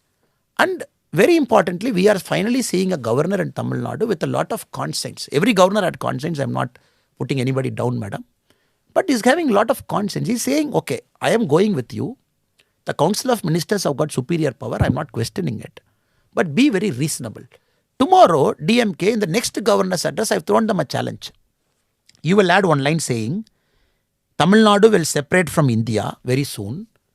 And you want the governor to read, because you're quoting the provision of the constitution saying, governor has to read whatever the Council of Ministers have prepared. That will be an absurd logic, madam. Yeah. The governor has to apply his mind, see it is in validity with the Indian constitution and read it. That is why the DMK in the back foot now, after the governor's issue where people are angry with them, they're trying to play this Tamilagam, Tamil Nadu only now. So, you were talking about writing certain things and all that, but it became more than that. It became more than the speech of the governor, because then suddenly you have somebody from the party who turns around and says, go to Kashmir. And, then Omar Abdullah says, what are you trying to say? Now, Omar Abdullah is ideologically close to Stalin as compared to with BJP. He didn't like the idea that his state is being pushed as a haven for terrorism, and send him, like saying send to Pakistan, send to Afghanistan, send to Kashmir. So it's become very, this cooperative federalism we keep talking about. Now it is like every unit, every entity trying to insult the other by saying these kind of things. Very ugly. Madam, the DMK party chief, MK Stalin ji, our chief minister's son, Udayanidhi Stalin, during the assembly election in 2021, he made a statement. Modi ji, because of his torture, he killed Arun Jaitley ji and Sushma Swaraj ji. It's a statement given by Udayanidhi Stalin. We have given a complaint to the election commission and everything. We have given a complaint. If I recall, the DMK top leader speaking like this. I should not say this in the podcast. When Indira Gandhi madam post-emergency, when she came to Tamil Nadu, she was stone pelted in Madurai. She got cut and bled. Kalaignar Karunanidhi was asked, Madam, Indira Gandhi got a blood, what do you think? I should not say this. Karunanidhi on record said, for a woman, blood is coming, what is new in that? It happens all the time. DMK as a party, it has got a rowdy image in Tamil Nadu. For a woman will never vote for DMK, always Jayalalitha, Modi ji now. The kind of utterances they do is like, you cannot even hear. Modi ji's mother gets insulted like anything. Every time Modi ji goes and meets her mother, immediately the DMK IT wing and somebody will tweet, photo opportunity, he went for photo op. All crap they will write, madam. So nothing new in the political discourse of it is. Maybe for the first time, many Delhi media has picked up. But many a time this news gets very localized. It doesn't come out of Tamil Nadu. People are saying, they are like that only, just so do, let us go to the next work. But in the same speech, what you have seen, madam, not only that fellow abused the governor, he abused my mother. It's the same speech. The same speaker, after abusing the governor, he said, how did Annamalai's mother gave birth to Annamalai? Something he said. But I am also used to their attack. Last 2 months, 2 years, I am seeing their kind of attack. It's a 40-minute speech. If you take that speech per se, that DMK person, minimum 20 FIRs you can put. Who was sitting with them? 2 MLAs. The state health minister was sitting in the stage, listening to the full 40 minutes, they walked out. Then we thought the only way we can put pressure on the Tamil Nadu police is, we have to put a subtitle to that speech and take it across India. The subtitle was put by our team, our BJP IT wing. We took that speech, put a subtitle, send it to all of you in Delhi, to all the editors. We said, look, this is happening in Tamil Nadu. The police in 48 hours, it's not registering an FIR. Then once it became a big issue, it became a national issue, then people understood the context of Kashmir and what it. That is why if you see my Twitter feeds, ma'am, often I put a subtitle and post it. The only reason I want the news to go beyond Tamil Nadu for people to understand what is happening. The punishment till now, till today is suspension from a party for some time, no FIR. If I go one step behind it, 1 week back, Madam Kanimoli was addressing a meeting in Chennai. The women police have come to give security to her DMK meeting. One fellow molested a woman police constable. Then we said, look, we have a video. we are going to release that video. You better book an FIR and take these fellows out. We know their name also. I called for a press conference. I said, Chief Minister, you do it. There are two things. One, she is a woman. Second, she is a police woman. Third, she is there for your party function. Fourth, the chief guest of the party function is your own sister. You do it. Then 24 hours, no FIR. 48 hours, we said 2 days. We are going for a dharna. After 48 hours, they booked an FIR. After 2 days, they picked that guy, took him to the police station, called the woman constable, asked her to withdraw the complaint. They did the drama. Then BJP workers went and garrotted the police station. Then late night arrest happened at 3:30. I'm just giving you an inkling like this because, madam, when DMK knows it is in the last leg, it is not fighting in its ideology. Kalaignar Karunanidhi fought on an ideology. I'll give it to him. Right or wrong, that's a point of debate, madam. We can sit across the table and two leaders can fight with ideology. Annadurai fought with ideology. 1961-62, he said Tamil Nadu is going to be a separate country. Right or wrong, he mentioned it. Moment we brought a constitutional amendment, we said any political party talking of secession, the political party would be banned. Immediately Annadurai in parliament said, okay, we are not going to speak about secession, but we agree to be part of the Indian country, but the conditions still exist. We will fight for our rights. Right or wrong, madam, with those people you can sit across the table and talk. Because we have an ideological differing, your conversations can happen. But current DMK dispensation, without the intellectual brain of a Kalaignar or Annadurai or somebody, it has become more like a Mako party where the first thing is abuse, filthy language, and the poor governor who wants to serve our state, first time is hearing all this. When governor, along with his madam, visited a temple in Tamil Nadu, he was not wearing a shirt because the Tamil Nadu, the Angavastram, the culture is there in temple. Immediately the DMK IT wing took that picture and put a troll. Then our IT wing had to call their IT wing fellows and said, look, if it is not stopped, it is going to get personal. Because we are not governor's PRO. We are BJP party as citizens of the state. He is our governor. Personal vilification, personal attack. The poor governor, he maintains a studied silence. At least we speak. But governor clearly believes his job is not to speak. He does his work. He travels across Tamil Nadu. He speaks. He doesn't come to media, doesn't talk why he does, what he does and everything. But somehow DMK thinks the governor not speaking means they can speak whatever they want. That is the most unfortunate part. So these attacks on your mother, on your personal attacks, does that hurt you? Do you feel at any point of time that you didn't sign up for this when you got into politics? My mother, let me be very frank with you, madam. My mother, they live in a village, madam. We are a farming family. My father and mother take care of the farm. We have sheep and cows there, and they have to be there for daily feeding and everything. Now, since the character assassination and personal attack on me has gone overboard, I told my mother not to stay alone. Now, she is staying in my sister's house, which is about 20 kilometers away in the city. I said, take care of mom, because I don't want her to get mentally upset. Because we are used to this in politics, they keep all kinds of things. Because my mother, when something she reads, she's not even in a position. My father studied till 10th, my mother studied till 6th class. They are proper villagers. My mother, anything story that comes about me, she's not in a position to differentiate whether it is a true news or false news. My mother, I've put her in my sister's place saying, please take care of her. Don't allow her to be alone. So these are all big losses for me. In the sense that personal space is gone, privacy is gone. Just a few days back, when the central government gave me a Z category security, which is unheard of in Indian politics, where a state president of a party in getting at a 37-year-old who's not even a panchayat member, who's not even an elected person anywhere, given a Z category security. That is the level to which Tamil Nadu politics have come. I've taken a call, I've come into this fight, and I have ideologically, it is now or never. That is my mindset. 10 years of Modi ji, if we can't do it now, we can never do it. This is my mindset. 10 years of Modi ji, if you are not able to bring BJP in Tamil Nadu, how will you bring?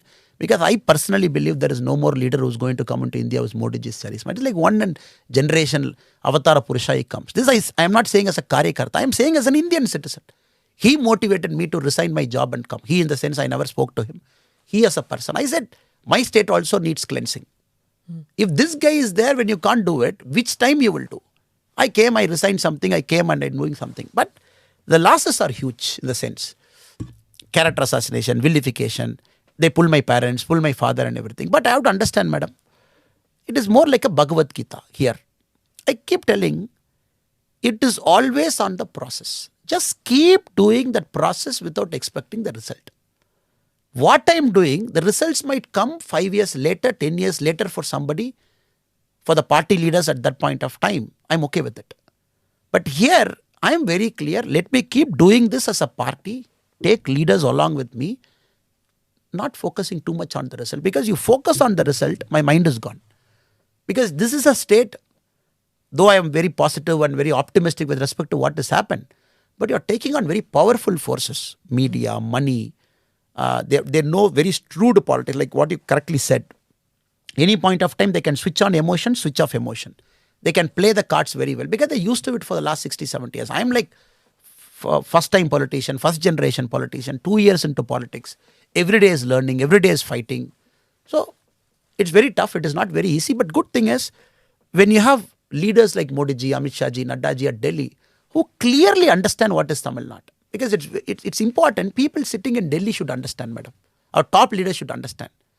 100% backing they are giving. If it is not happening, then you will not even survive in Tamil Nadu politics. They'll just push you away and go. Annamalai ji, you spoke about resignation and how you got into, like you decided to resign from your job. So I'm going to take you back into your past. But before that, when you're talking about getting into politics and all, I've heard about so many reasons why people get into politics. So I would want to know why you got into politics. But before that, you are an engineer, then you do MBA, then you join the police service. After UPSC, you join police service, and then you go to my home district, Karkala. And then, so now my question is, why Karkala you left? Because I remember at that time, my relatives saying, oh, we have a Singham in Karnataka now. And you leave all that and join politics. I believe even the chief minister then told you that don't do it or reconsider it. So what is it? It's a long story, ma'am, but I will tell you, madam, since you asked this question. In civil service, when you get into government service, madam, in the Indian civil service, it's purely by fate you get a state. I don't have any connection to Karnataka. Just by choice, I got Karnataka. Tamil Nadu, there was no vacancy for me. Tamil Nadu was option number 1. Karnataka was option number 2. I went to Karnataka. I don't even know one line, one word of Karnataka or Kannada. Randomly, in Karkala, there was this Naxal activity happening at that point of time. They wanted some young SP. So there were 6 of us. Randomly, they said, you go here, you go here. I went to Karkala because the Western Ghat very beautiful. And I think the greatest blessing for me, madam, the greatest blessing for me in my life, I would say, is getting into Karkala, especially Udupi district, for my first tenure in policing. What a great people. The quality of people, God-fearing people, people who believe in Panchabhutas, people who live a life very quietly. Karkala is a small, little, sleepy town, the place you are born. Very highly cultured. So those things made me as a person. I was able to take my time, first 1 year, 8 months in Karkala's ASP. I wanted to get transferred. Maybe the first time in Karnataka's history, they wanted to retain an ASP in the same district as SP. Then I got posted as the same district as SP as promotion. Again, Karkala was in my jurisdiction. That went on for 2.5 years. Meaning for more than 4.5 years, I was in Karkala and Udupi as a public servant, madam. Then slowly I was more on the coastal side. I was in Chikmagalur because I somehow liked coastal Karnataka. The people are very different, very God-fearing. Somehow I am also a very spiritual guy. For them, spirituality is part of their daily life. You see this Bhutakola, you see this. Now Kantara has made it to a global stage now, madam. Correct, yes. But people who lived there will know how it is intrinsic part of their lives. People believe in that spirit. Then it happened to Bangalore. But somehow Bangalore, I felt it was very suffocating for me as a person. I felt it was more becoming protocol day by day, where you meet VIPs. Karkala was, you meet poor people. Somebody come to your office, they say, Anna, this land issue is a problem, come and sort it out. Anna, this issue is a problem. You felt you are one among them. Udupi was like that, Chikmagalur was like that. But Bangalore is more, I felt, anybody can do this. Anybody can do this protocol. Why me? And I am not seeing the value of my work getting translated in the ground. I'm more in the air. And that was slowly churning in my head. But I never had the courage to resign. I'm a middle class boy. That monthly salary has to come for me to make that monthly budget. If I quit it, what will happen? Luckily, I got a trip to Kailash Mansarovar at that point of time. So it was a long trip. Government of India, I was a liaison officer for one of the Yatri batches. So away from cell phone for 40-50 days, up in the Himalayas. So that gave me a very crystal clear clarity that I have to do something in the grassroots by which some difference can be made. I can see visibly that somebody's life is getting changed by my work there. And so Annamalai goes to Kailash Mansarovar. I think everybody can get the metaphor, those who understand it. Anyway, go on. So came back, madam. I prepared my family, prepared my father, prepared my mother, prepared my wife, because we had a very young kid, 3.5, 4 years old. So I prepared everybody. It took about 3-4 months. I said, look, I don't know what I'm going to do, but we'll figure out the plan. You got support? Middle class families will say, I didn't get next month. Wife is like, you do it. Okay. If it gives you happiness, you do it. I don't want you to be an unhappy policeman. She's a non-politico. Non-political. She's a software person. Huh. Mother is like, don't do it. Why are you risking? Father is like, what will you do after this? I said, I don't know. Let me be very frank with you. I don't know what I want. This is what I told my father. He said, take 1 to 3 years, take 5 years, 10 years, you work. Maybe you quit at 45, 50, you come out. Then normally when you quit, madam, I happened to meet somebody from the BJP party also. Again by chance, again by luck, who introduced me to this party in a very deeper level. As a policeman, you see the party from the outside. It is not that you go very deeper into it. And invariably, 10 politicians you see, 5, 6 are always bad, madam. When they come into the office, you see their other side of life also as a cop. So for me, all politicians I somehow felt are the shady characters doing deals and everything. I never had this good impression of a typical cop. In my book also I mentioned this, madam. Then I thought the introduction to the party, the orientation was very different to what I have seen this. I wanted to start an NGO, politics, what to do, which gives more impact, which will maximize what I want to do. Took about 6 months off, 8 months off, started an NGO called We the Leaders Foundation, more into skilling, organic farming, ran it for 3-4 months. By the time after I quit, it became 1 year. The influence of these people was very strong on me that I should consider politics as an option because they can accelerate what I'm doing in an NGO much faster. That too BJP Tamil Nadu, because those people need it. Though the We the Leaders Foundation was in Tamil Nadu, focusing on 3-4 districts, which I felt we have to make a change. So I would say many a time it is like, it's a purpose, it's a calling, madam. A lot of people ask me, I say, let me be very honest, I will not tell you lies. As if I planned, as if I approached some party, as if I sat with them, as if I resigned, as if I came. I said it will never work like that in life. It will never work with that. When there is a purpose, the purpose will always meet its master. When you have a purpose to do good, to make some change to people, there will be a master of the universe somewhere. Both will connect. That is how I give advice to people. So keep your purpose intact. If you want to get into politics, I ask them why. Answer why. If it is power, I say don't come. You might not get power through your life. So for you, it is to transform people's lives or get Modi ji elected? Or both together? For me, again, I see, madam, if Annamalai is some MLA somewhere, more important than that is Modi ji, because with him it's 100 times more faster the change will happen. So right now the goal is to get Modi ji elected again, because you want to see this transformational effect going much faster. Not because you can be that one MLA somewhere or one NGO somewhere, you can do that one place somewhere inside. But coming into politics, my mind has become much more broader now. It is like, you think you can do 100 times more than the other guy. Modi ji can do 1,000 times more than who we are. So the larger impression is to get Modi elected now, again and again. So you were talking about, going to the grassroots level, getting talent and getting at the booth level and all. So is this Padayatra which you're planning from April, one of those, the goals for one of that is That this is the Padayatra? main goal, madam, because we are planning to start a year before the election. Those times we believe fresh talent will come in, and those will comfortably give 1 year to the party. Because when Modi ji came in 2014, we found a lot of professionals came that point of time. They all came new into politics. We want to generate the same spirit in Tamil Nadu. We are saying give 1 year. You don't like politics, it's okay. Give 1 year to Modi ji. You're from US, you want to take a break, come for 6 months to Tamil Nadu.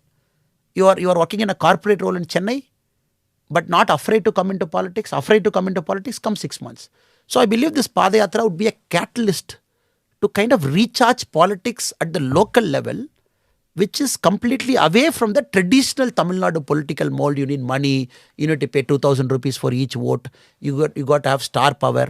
We believe we can break it by this Padayatra. But then everybody is going to say you're copying Rahul Gandhi. Rahul Gandhi's thing, what has happened now, it has become, madam, you put a shoe and a t-shirt and a jeans pant, you walk, people call that as Padayatra. I think Padayatra is not that, madam. And Yatra is not that. I fundamentally believe it is more going, meeting people with a larger purpose. Rahul Gandhi ji, after walking this many kilometers, on one of the interview I saw, I've traveled so much across India, I haven't seen hate. Last one of interview, I haven't seen Delhi, he said, I haven't seen hate. Then why did you start the Padayatra? In Tamil Nadu, when Rahul Gandhi ji started, we said there is no hate. Why do you want to waste your time? Instead, you want to call this a walking competition, you do it. We don't have a problem. After 3,200 kilometers, he says no hate. But Padayatra should have a larger purpose, madam. It is not you are angry with Modi ji, you want to do it. You are angry with this, you want to do it.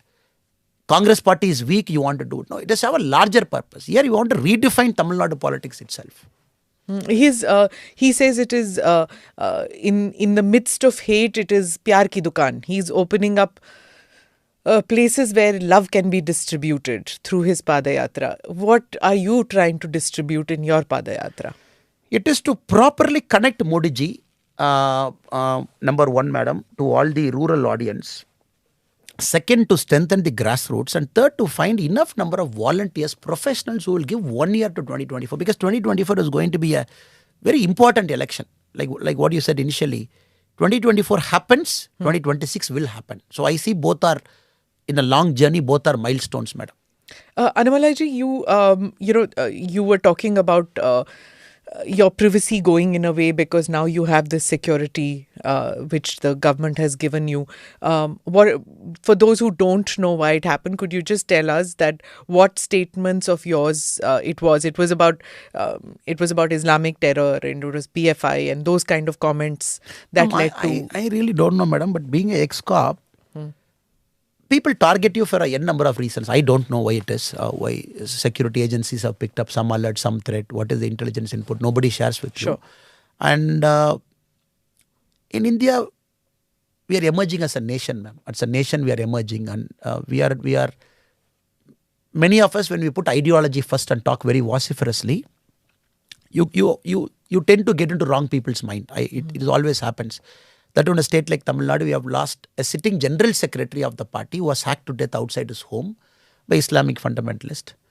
Till now, we have lost more than 100 Karyakartas, BJP as a party at different points of time. Vellore, Kanyakumari, Coimbatore, all murdered and killed and anything. Especially because they put ideology first for what they are doing. So from the outside perspective, for people who say Tamil Nadu is a very safe state, Tamil Nadu, you don't see this law and order problems and others. Tamil Nadu is a state where terror exists. Modules are very strong. ISIS has got a very good presence. You have seen in Coimbatore now. Even before that, a wannabe truck bomber was picked up in Salem. He has already purchased a truck. He wanted to run it in a Vinayaka Chaturthi procession. He was just picked up after he purchased the truck. So no more Tamil Nadu is that state where everything is peaceful, everything is great. Tamil Nadu has become a very ideological state also, especially in the last many years. Tamil Desiyam. People want us. We have parties in Tamil Nadu who advocate a separate state as of now. They contest in elections also. We have parties like DMK who are like here and there. Then we have parties like BJP which are like strong nationalist. So Tamil Nadu has got all kinds of political characters, unlike Karnataka, existing in one state, in each alliance shifting from here to there. So it's a very complex state. In fact, when the Sri Lankan Easter bombing happened also, people say the help and the planning went from Tamil Nadu. That is why NIA picked up a lot of people from Coimbatore at that point of time. I really don't know, madam. But having said it, as an ex-cop, when somebody tells me this is an issue and this is a serious issue, my job is to listen to them and maintain that precaution also. So what is your view on PFI? Should it be banned? Shouldn't it be banned? Is there scope for strong ideological parties to exist? Now, PFI has been very consistent in the way it has been behaving over many years. In fact, I was of the opinion since we are very close to Kerala, I keep seeing what is happening in Kerala day in and day out. It is like a free for all. They just come every month, they hack one BJP Karyakarta, an RSS Karyakarta, just hack him in a broad daylight, throw him away and walk out. It is like, you just cannot see this in a civilized society. So the ban on PF is 100% right, because they have gone beyond the contours of what they were supposed to do as a social organization. They're spreading hatred, money laundering, killing. In Tamil Nadu also PFI had a huge presence at different points of time. And that too, in a country like India, when MHA with a lot of agencies input, when they do a very meticulous study of what has happened, it is a very well-ordered ban also. But I believe banning PFI is also a warning for other elements who can take India for granted. India was previously a soft state. Before 2014, India was not a very hard state like this. Hard state in the sense we protect our borders, we protect the sovereignty of our country. 2014, soft state. Pakistan came in, ISI hit Mumbai 2009, they walked out. We never reacted anything much. It was always seen as a soft state in the world's eyes. PFI somehow got used to that India is always a soft state. Now India is a very hard state in terms of our thinking and behavior. So this new thing has changed. There are still many organizations in India like mini PFIs here and there. They also have to understand. They have to mend their ways and come into the constitutional ways of functioning. Another regional issue which I want to talk, of course, Islamic fundamentalism is not a regional issue, but we were talking specifically in terms of Tamil Nadu. Now that, another issue is the Setu Samudram project. Can you tell me what is your objection to this, so that those who will want me to specifically ask you about some of these projects? I'll take a little bit time to explain, madam. Sure. Okay. For people, many people from across India who haven't visited Rameshwaram, who hasn't seen Ramanathapuram, Rameshwaram is not exactly the tip of Tamil Nadu. It is closer to Sri Lanka, where we have the Lord Ramanatha Swami temple. And in Ramayana, we all know the story where Lord Ram was, along with Sita Mata, when they were flying, they wanted a lingam for worship. So since they couldn't find any lingam, they sent Hanumanji to go and find a lingam and bring.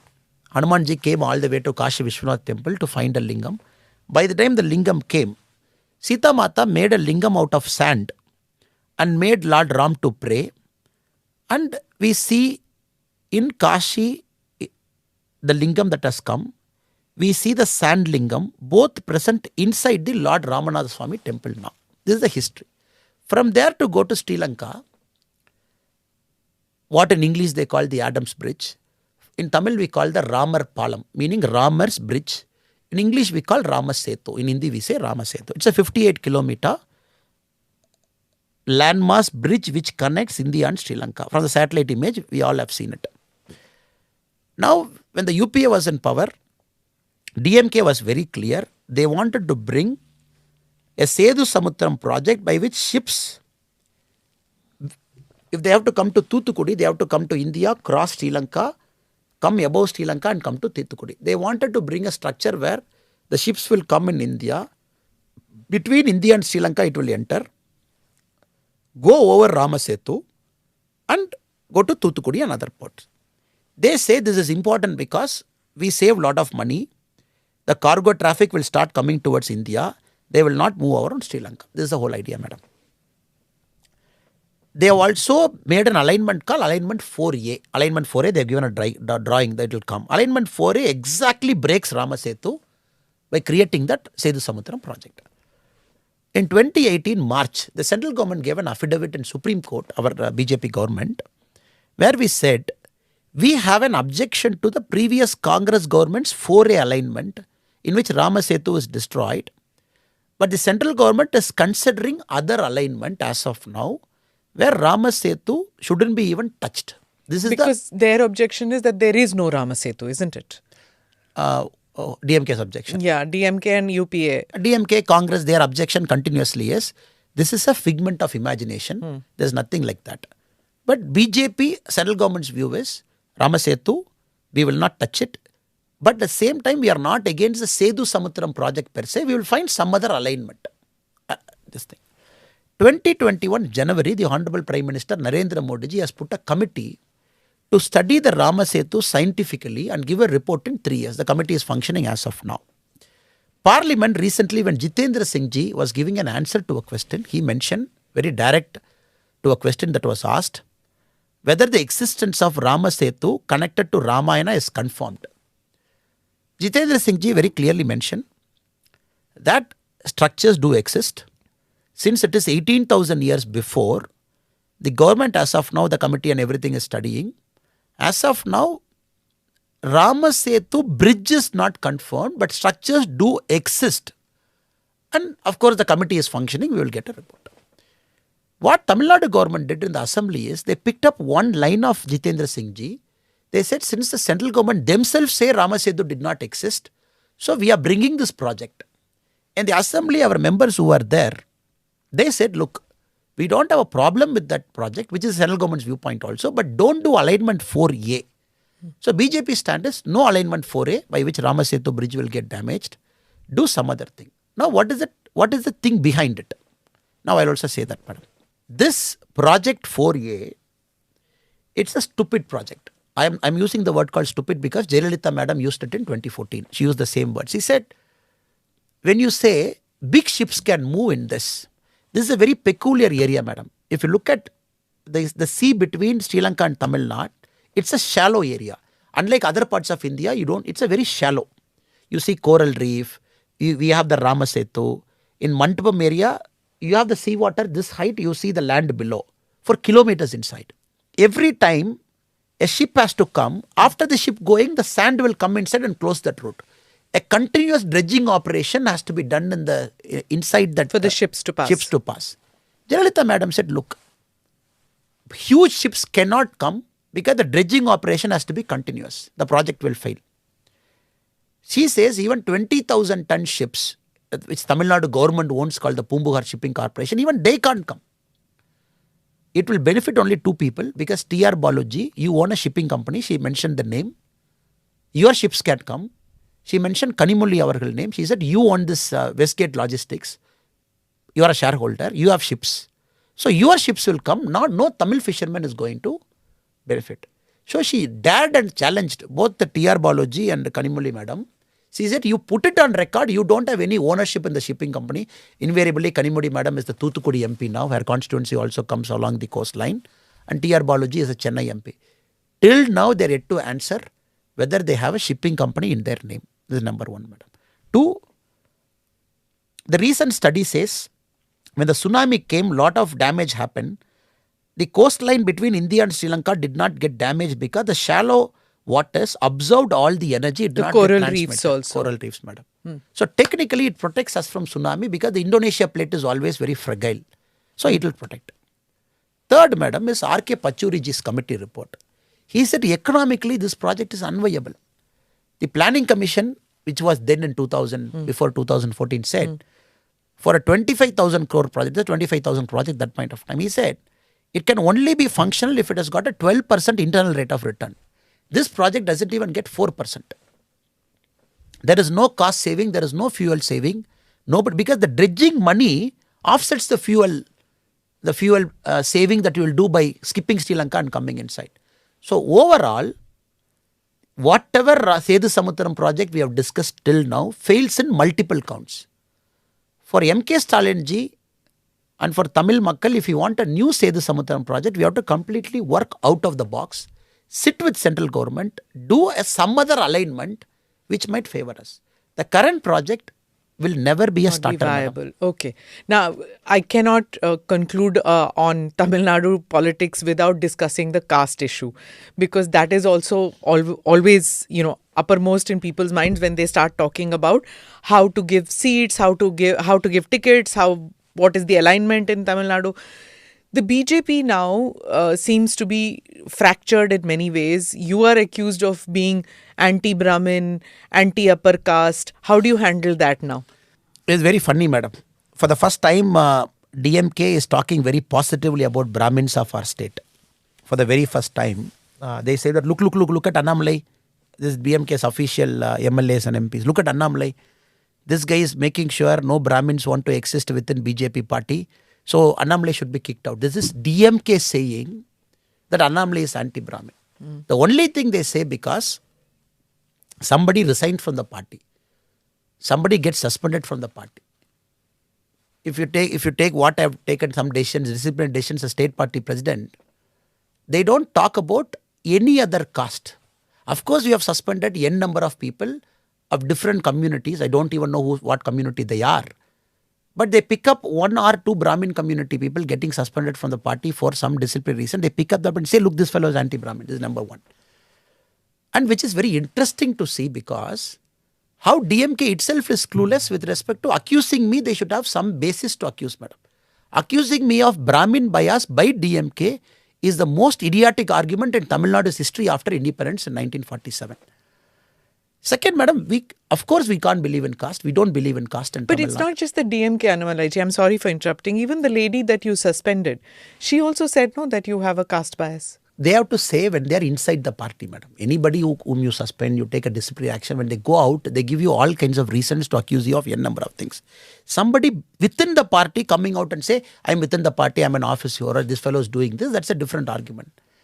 Having said it, madam, one thing we have to understand, I believe in the word called Brahman. The quality of a Brahman is educated, virtuous, righteous, a person who understands the scriptures, who lives a very dignified and good life. That is the only caste I believe, the caste of Brahman, which is close to Lord Shiva. Otherwise, I am a caste neutral person for the simple fact, born in a village, taken me out, taken me across India, put me in a government service coming here. It will be stupid of me to believe in caste, because many places we have broken caste. Many places we have seen great number of Tamil Brahmins, especially in Tamil Nadu, almost like Jews. The Tamil Brahmins of Tamil Nadu, they are literally Jews. In the sense, 1971, 75, 77, a Tamil Brahmin says, I'm a Tamil Brahmin in Tanjavur. Take it from me, the DMK will do something to you, madam. They come and deface your house. They'll put some chapel, they will bring Lord Rama outside your Agraharam, put a chapel garland to Lord Rama in Salem. They have done it. They have done it in Tanjavur. They will do most idiotic of things to chase them away. That is why some of the greatest talent of Tamil Nadu is outside Fled Tamil Nadu. Tamil Nadu, yes. Some of the greatest talent is in US, it's in Delhi, it is outside. I think biggest disservice to them, just like Jews. Because DMK as a party, it is founded on the anti-Brahmin philosophy. 1919, when the backward classes movement got formed, by which Justice Party came, which is a forerunner to Dravidian Kalagam, which is a forerunner to DMK. DMK had many fathers before DMK came, madam. It had a DK, it had a Justice Party. Before that was a backward classes movement in 1917. The history always, every time is anti-Brahmin. Now, first time, they want to do this in Tamil Nadu politics. DMK speaking is like, Happa, whatever accusation they have done after 1 or 3 years, a small boy from a small village in Tamil Nadu, in my second year in politics, I have made DMK to speak Brahmins are good. Okay. All right. You talked about virtuosity in politics and in character building and all. But whenever, people sitting in outside Tamil Nadu think of Tamil Nadu politics, there's a lot of sleaze also involved. Sex tapes, all this thing comes out. And even in the BJP now, these things are coming out, tapes are coming out. How are you going to keep discipline in your party? I keep telling this young people, madam, where politics is discipline first, and more important than that is a sense of maturity. We can't behave like some students inside a classroom where I abuse you, you abuse me, you record somebody's audio and then you release that audio in the public space and say that you abused, and then you claim that you are from this caste, you are from this one. It only shows BJP is growing. I'll come to that, ma'am, how to discipline them. It only shows people are fighting for some position, someone is unhappy with some position, somebody wants to be a district president, somebody doesn't want outsiders to come and take that thing. That is a churning up that is happening. Without this churning, we can't go. At the same time, people also have to do, madam, in the process, they can't damage a party. Party is bigger than any individual, any point of time. You have a fight between two different parties. You release it. In Tamil Nadu, unfortunately, what has become, madam, everything has become Annamalai. When some fellows fight, I don't even know who they are. I don't even know what they spoke. I don't even know which tape went out. Till some media fellow calls me and say, Anna, some tape, both fellows have abused each other. What is your comment? I'm like, what comment? Then they say it is all Annamalai. This is all Annamalai. This is all Annamalai who did it. This is Annamalai sitting full time monitoring everybody by running some surveillance operation to see who is talking and who is not talking. This is DMK says. DMK says Annamalai is running a surveillance operation in Tamil Nadu. Like Annamalai knows what everybody is doing. Well, Annamalai's watch also has come now. Tell me the story of the watch. This watch has got a big story, madam. Now DMK accuses... Is it the same watch? Same watch, yes. Same I have watch? only one watch. I'm wearing this watch. Okay. In the last many months. Now DMK accuses this watch has got some surveillance and I record all videos, photos with whomever I'm traveling. It's Rafale watch. What do you expect? I can't record anything, madam. It's a plain watch. So everything comes to this watch. Now this watch is something which I wanted to wear because I believe something that represents me as a nationalist. I always keep doing that. In the ways what I'm comfortable. This watch is something which I wanted to wear. It's a Rafale. The beauty of this watch is it's like the watch is of the Rafale cockpit. So what the pilot sees, it is designed like that. You see a Rafale plane here. It is only 500 watches they have made when Rafale plane came out by Dassault Aviation. So this watch is one I'm wearing. Nothing great in it. It shows the time and date and everything. Since I can't be a pilot, I'm wearing it out of passion. Everybody will have some passion. For me, this passion is this. They are You're like, not if a you have to pilot. I am not a pilot. No. If a pilot, I'll be driving Rafale. Madam, at least wearing a watch. What is the fascination with Rafale? Not with Rafale, a fighter jet. Probably an Indian identity fighter jet. The day India manufactures our own fighter jet, Tejas is just taking off. The day we have a cutting edge, maybe a 4th, 5th generation fighter jet, probably I will start wearing that. But it's the thing that you're a small town boy now buying an expensive watch. So where are you, small town? You're buying expensive watch. Is it the watch is in crore? Of course, this watch is a couple of lakh watch, which I can always buy. Yeah. I'm sorry, I'm asking and the you DMK, this. No, Yeah. The DMK's image of me is that Annamalai has got 2 sheep and sitting inside some village and rearing a sheep. That's how I started. But as an IPS career, I've earned money. I run a farming business now. These are some things I can afford a car, I can afford a shoe, I can afford a cloth or something. I can afford it, which is within my means. And their logic extension that you can't buy a watch also means that you have to buy a 400. I don't have a problem with anybody wearing anything. This shoe is a 600 rupee chappal. I'm comfortable, I'm wearing this chappal now. Probably I'm wearing some shirt and pant. It doesn't necessarily have to wear a 1 lakh rupee shoe because it's not needed. For him, 600 rupee shoe is comfortable. But watch, this is something that represents who am I as a person. So I am wearing it. But all DMK has to understand, I am probably the first person in India. A party in power is asking a common man show the bill, which of course I am showing April, the day I start my Padayatra. I am like, Hare Baba, till now what it is? Commoner has asked a powerful person, government money, you are an MLA, show bill. How did you get a house? Disproportionate income. I haven't taken a single penny after coming to politics in Tamil Nadu. Now you want me to show this bill. Now this is very funny. That is what Tamil Nadu politics have come down to me.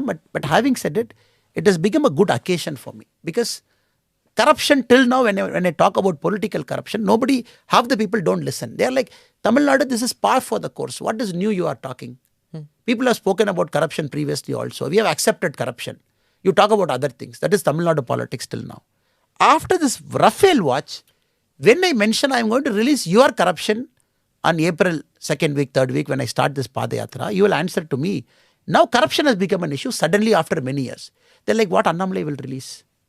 Annamalai is releasing against which minister? Ministers will come and press meet and say, I don't have anything, but if Annamalai is releasing, I will answer.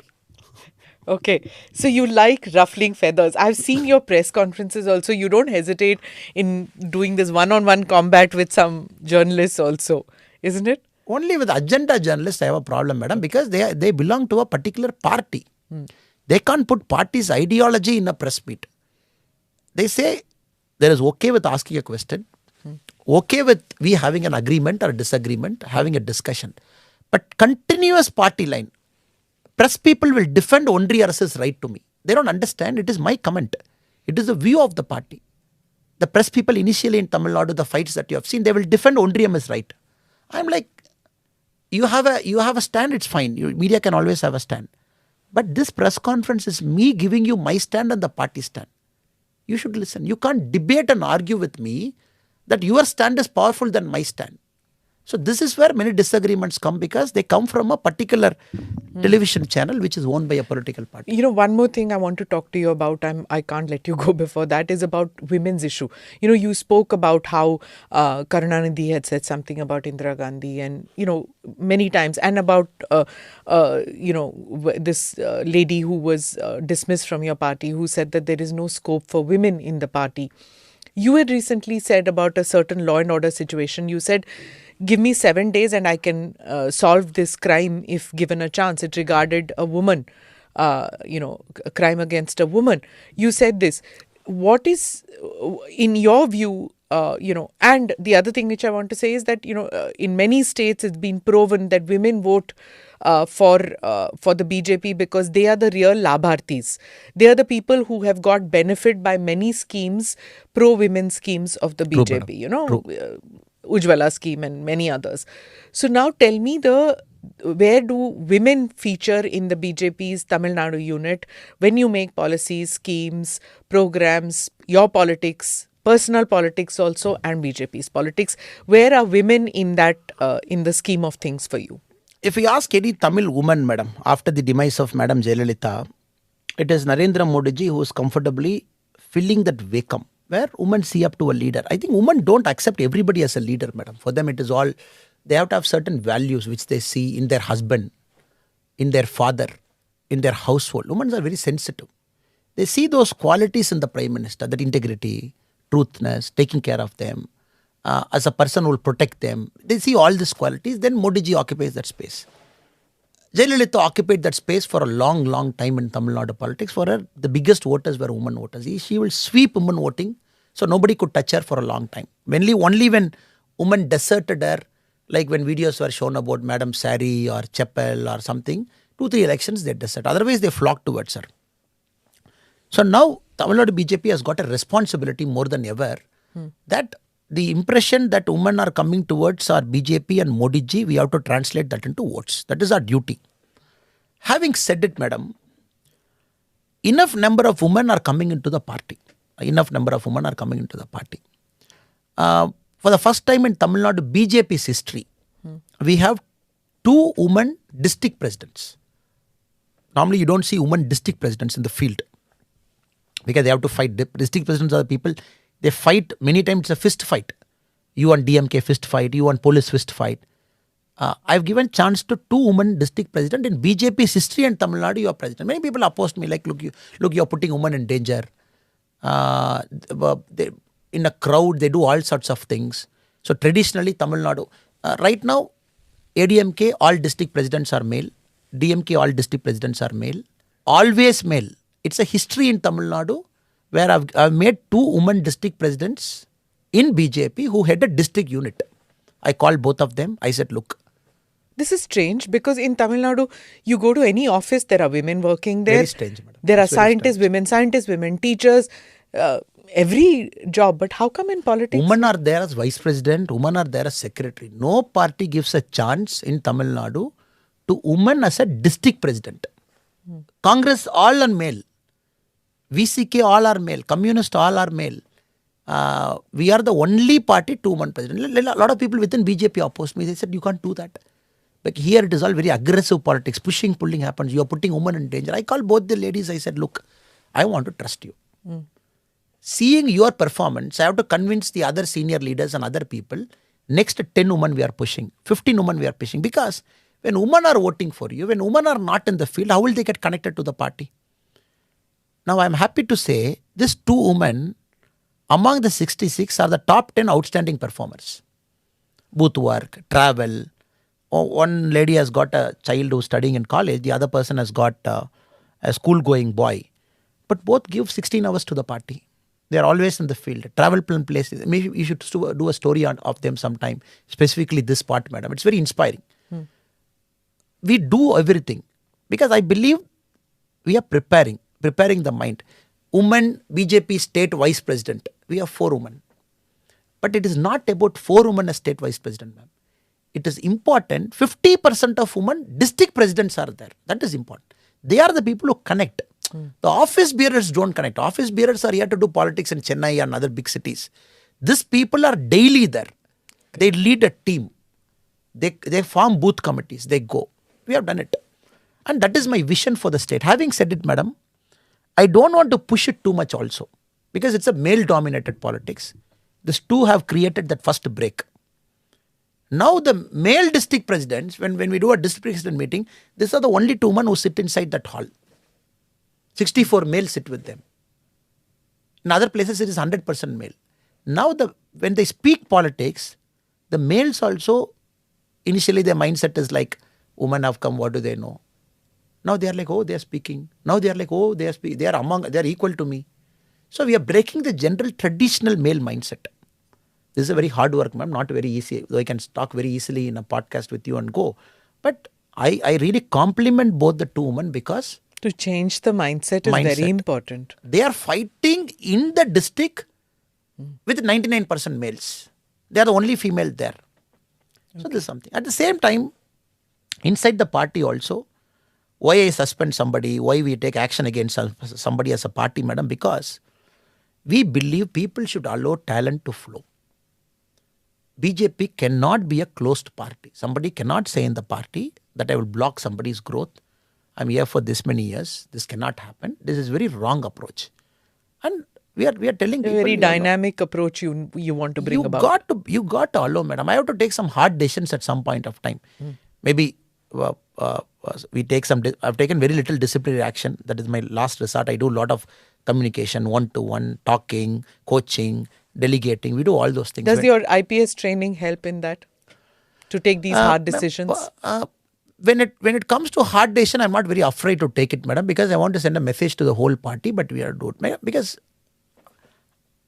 I am doing this on like an urgent mission, madam. You don't catch it now, you will never catch it again. I can also comfortably sit in the chair, wait for 10 years and allow somebody to die, another vacuum to create and do it. I somehow believe we have already missed the first vacuum. The 2017 vacuum that got created after Jayalalitha Karunanidhi madam's demise, 3-4 years that happened, I have a feeling that somehow we have missed it now, that point of time. The vacuum is still there. It hasn't closed the gap before somebody emerges as a leader. Politics, you got to go catch it and come, madam.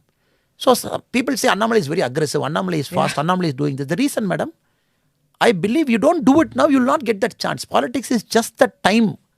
Modi ji is 9th year into his prime ministership. 10th year. Tamil Nadu people are seeing. They have seen Modi ji for 9 years. We have to translate that into votes now. I keep drilling into our party men also. Come on, guys. This is the time. Let us function like a corporate company. Though we are a political party, let us have measurable variables. Let us reach households. Because with 9 years with Modi ji as PM, such a great person sitting in Delhi, if we can't change Tamil minds, it's a shame for the party. This is my approach.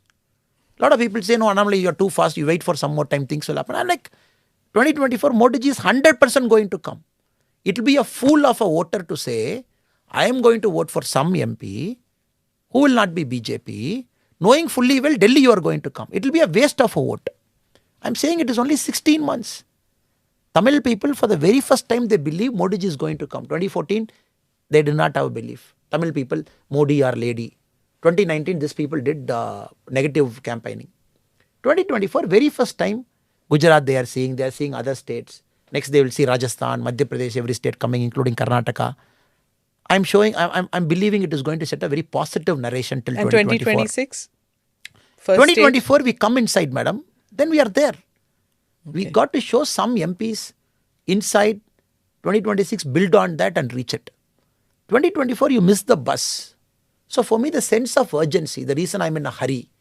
In 2019, you missed the bus, you're saying? 2019, we missed the bus because there was a vacuum then. So 2024 and 2026 are your 2 targets now? 2 targets. We have to finish the target. There's no more extending the target, madam. Okay. This is the time.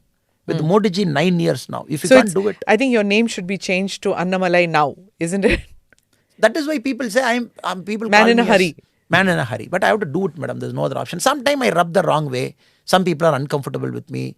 I try to push some things very fast. I am not like a traditional politician who will allow things to mature. I want to put more firewood and cook faster. But right or wrong, that is my style, madam.